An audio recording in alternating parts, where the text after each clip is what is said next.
Halo kaum intelektual sekalian, wow, gila gila gila gila.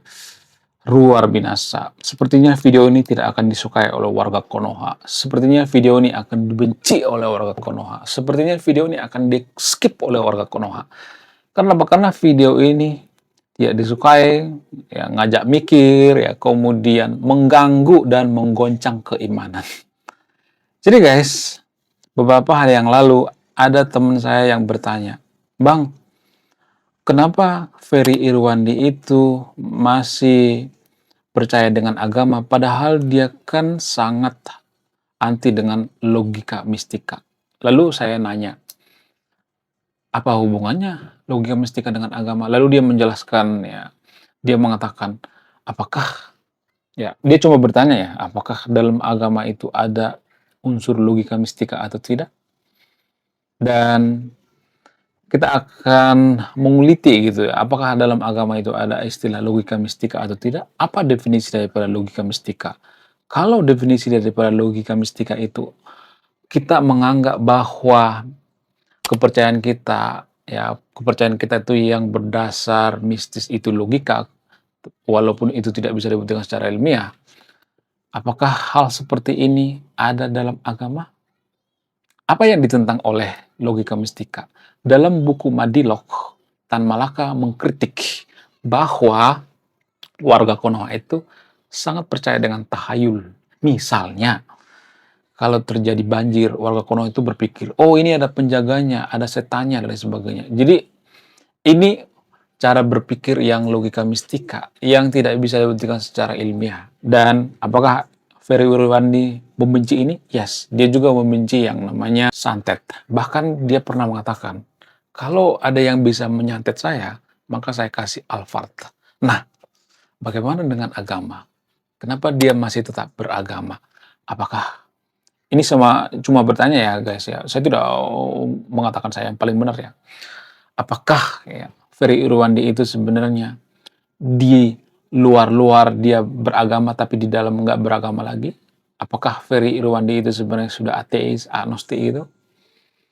Bagaimana fakta yang sebenarnya? Apakah dia berpura-pura gitu supaya bisa diterima oleh warga Konoha? Kalau di saya perhatikan di Konoha itu ya, banyak di Konoha itu ateis, agnostik, tapi mereka berpura-pura gitu. Supaya apa? Supaya diterima oleh lingkungan. Kalau ateis, agnostik itu biasanya akan dibenci, sehingga banyak yang berpura-pura. Nah, yang jadi pertanyaan, apakah Ferry Irwandi ini berpura-pura?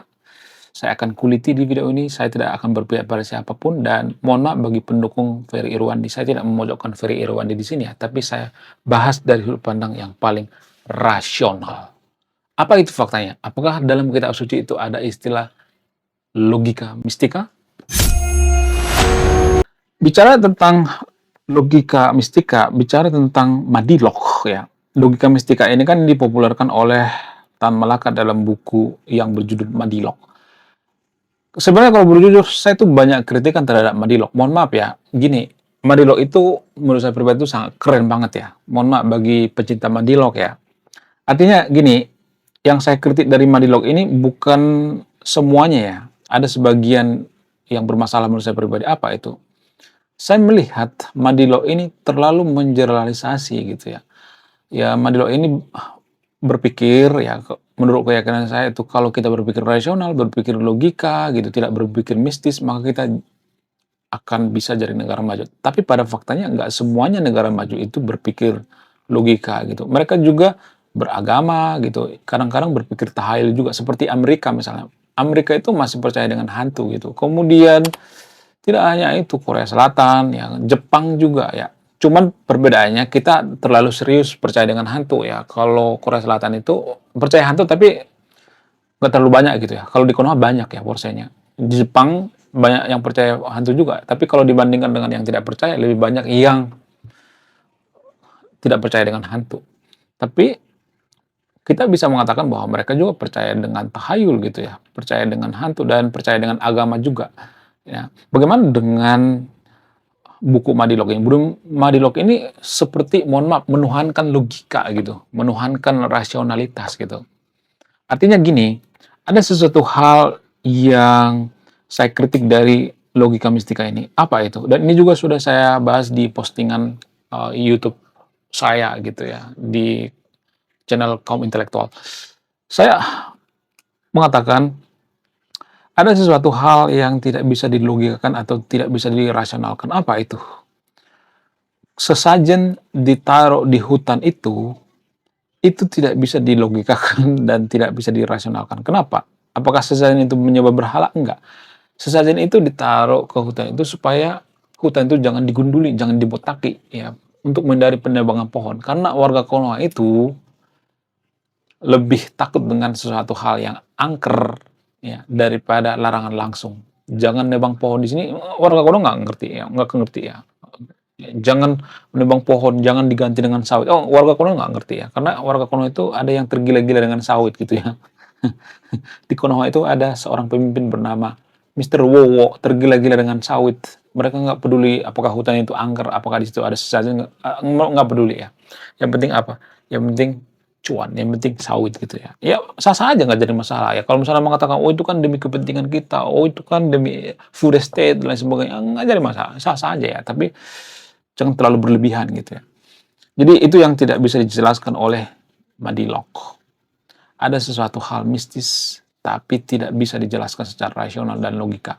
Namun ya kalau kita bicara tentang agama ya, karena kalau saya perhatikan yang paling mempopulerkan Madilog ini adalah Ferry Irwandi.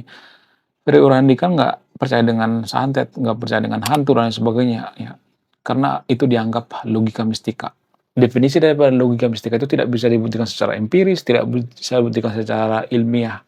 Itu definisi daripada logika mistika. Jadi gini guys, bagaimana dengan agama? Apakah dalam agama itu adalah logika mistika? Saya cuma nanya guys ya, bagaimana dengan kisah membelah lautan? Apakah ini bagian daripada logika mistika? Saya coba bertanya guys ya, jangan langsung marah dulu gitu ya. Kalau misalnya nih ada yang membelah bulan misalnya, ada yang berjalan di atas air misalnya, kemudian ada yang menyembuhkan orang sakit gitu ya, menyembuhkan orang buta misalnya, kemudian ada manusia masuk ke dalam mulut paus gitu, ke perut paus. Apakah itu logika mistika atau tidak? Kalau misalnya mengatakan itu kan keajaiban, miracle. Nah, kalau disebut dengan keajaiban atau miracle, apakah itu bisa dibuktikan secara ilmiah atau tidak? Dari satu sudut pandang ya, saya tidak memutuskan ya disclaimer. Dari satu sudut pandang ya bisa dikatakan bahwa sesuatu hal yang tidak bisa dibuktikan secara ilmiah itu mengandung logika mistika. Terlepas ya gunanya baik atau tidak. Kalau kita bandingkan dengan sesajen tadi itu, ya apakah itu bagian daripada logika mistika? Bisa dikatakan itu logika mistika, bisa dikatakan enggak gitu. Sama halnya dengan kasus ini. Nabi membelah lautan, apakah itu logika mistika? Ya, kemudian manusia masuk ke perut paus gitu ya. Selang beberapa hari dimuntahkan kembali. Padahal di dalam perut paus itu kan ada yang namanya penghancur ya. Di perut manusia kan ada penghancur ya. Ya, ada yang namanya asam lambung. Asam lambung itu kita masukkan besi juga hancur guys. Makanya kalau kita tiba-tiba makan besi gitu ya, makan hektar itu bisa hancur. Jadi jangan berpikir kalau kita makan besi itu yang keluar besi, enggak. Kecuali kaca ya, kelereng itu susah dihancurkan. Karena dulu waktu saya kecil pernah tertelan kelereng dan keluar gitu ya, utuh gitu ya. Bisa dipakai lagi, dicuci gitu ya. Waktu saya berak gitu ya, mohon maaf ya. Jadi bagaimana dengan agama? Kalau ada seseorang yang berjalan di atas air gitu ya, apakah itu bagian daripada logika mistika atau tidak? Saya tidak akan menyimpulkan ya, silakan simpulkan sendiri. Kalau bicara bahwa logika mistika itu nggak bisa dibuktikan secara ilmiah gitu ya. Kemudian kalau misalnya mengatakan, oh itu kan bukan logika mistika, apakah bisa dibuktikan secara ilmiah atau tidak? Apakah bisa dibuktikan secara empiris atau tidak? Nggak bisa kan? Ya nggak sih? Saya cuma bertanya ya. Saya tidak memutuskan ya. Lalu bagaimana dengan Ferry Irwandi? Menurut keyakinan saya, Ferry Irwandi itu tidak, ya menurut keyakinan saya, dia tuh tidak terlalu menampakkan dan tidak terlalu mau mengkritik agama. Dia menghindari mengkritik agama. Kenapa? Karena resikonya terlalu besar ya. Itu menurut keyakinan saya. Sehingga dia menghindari ya mengkritik agama. Dia menghindari bahas logika mistika dalam agama karena resikonya terlalu besar gitu. Tapi bagaimana dengan kaum intelektual di luar negeri? Kita bisa mengatakan bahwa Ferry Irwandi ini kaum intelektual. Bagaimana dengan kaum intelektual luar negeri? Mereka ya sah-sah aja mengkritik itu ya, ya nggak jadi masalah. Tapi kita belum siap gitu ya. Kita belum siap berdebat secara brutal ya. Kita belum siap gitu karena warga Konoha itu masih anti kritik dalam beragama. Jadi kalau saya boleh menyelami pikiran daripada Ferry Irwandi, ya menurut keyakinan saya, boleh dibantah dong ya. Ini menurut keyakinan saya. Dia sebenarnya ya pengen mengkritik ya, tapi resikonya terlalu besar gitu ya. Takut ditinggalkan pengikut gitu. Apakah dia ateis atau agnostik? Itu saya nggak tahu ya. Tapi kalau saya perhatikan di Konoha itu kalau ada orang yang ateis dan agnostik itu mereka biasanya ngumpet-ngumpet dan tidak menunjukkan ke publik karena apa? Karena risikonya terlalu besar. Kita dimusuhi ya.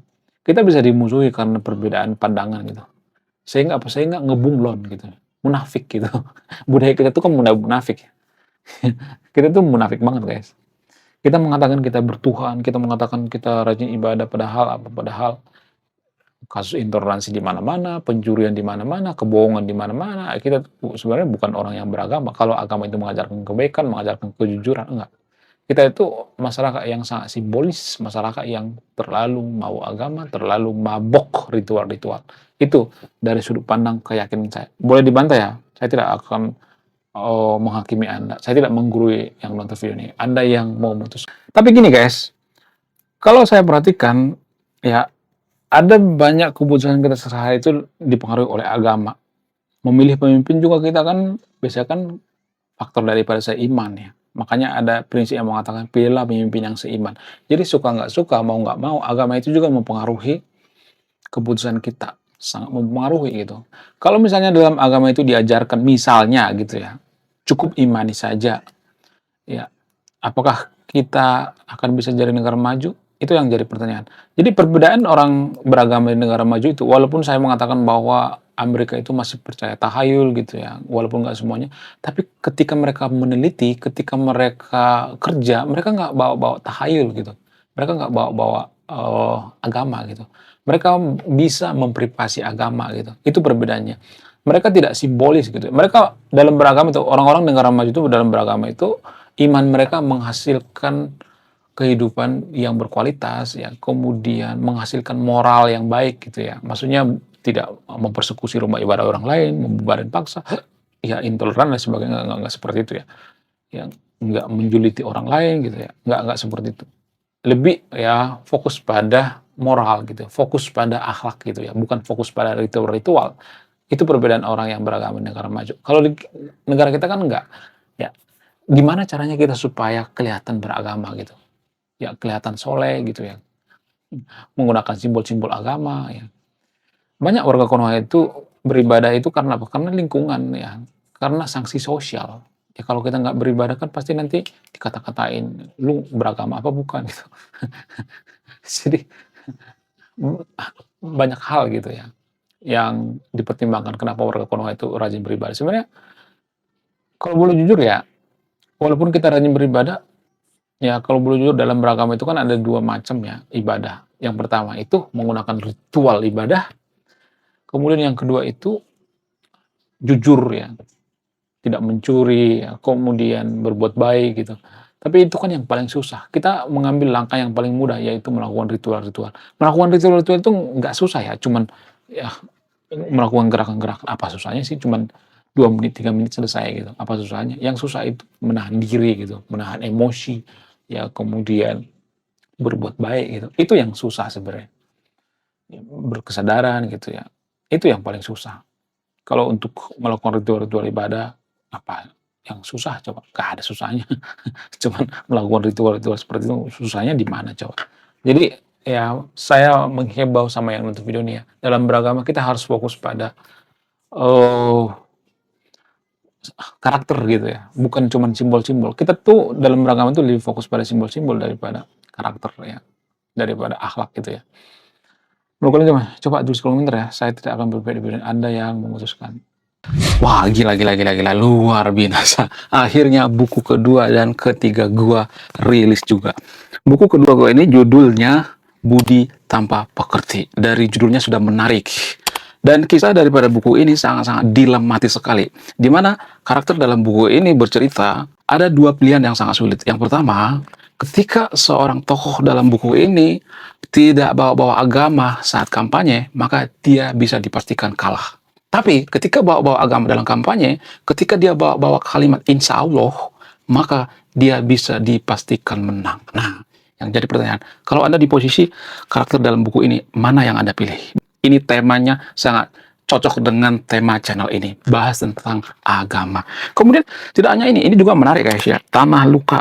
Dari judulnya juga udah kelihatan ya, ini cerita penuh dengan luka. Di mana kisah dalam buku ini ada seorang kiai yang sangat-sangat dilematis. Dia bingung memilih antara menyelamatkan hutan atau menyelamatkan 1.000 anak yatim. Jadi kalau Anda di posisi buku ini, mana yang Anda pilih? Nah, yang menarik dari kedua buku ini adalah menggunakan sudut pandang sastra Nobel. Kapan lagi ya kan baca buku yang setara dengan buku Nobel. Wow, luar biasa. Silahkan di check out sekarang juga. Kalau nggak di check out juga nggak apa-apa. Karena saya nulis buku itu bukan nyari duit sebenarnya.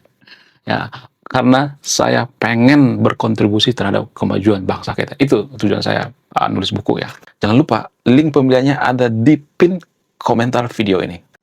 Oke guys, sekian video ini. Saya Kaum Intelektual, salam rasional.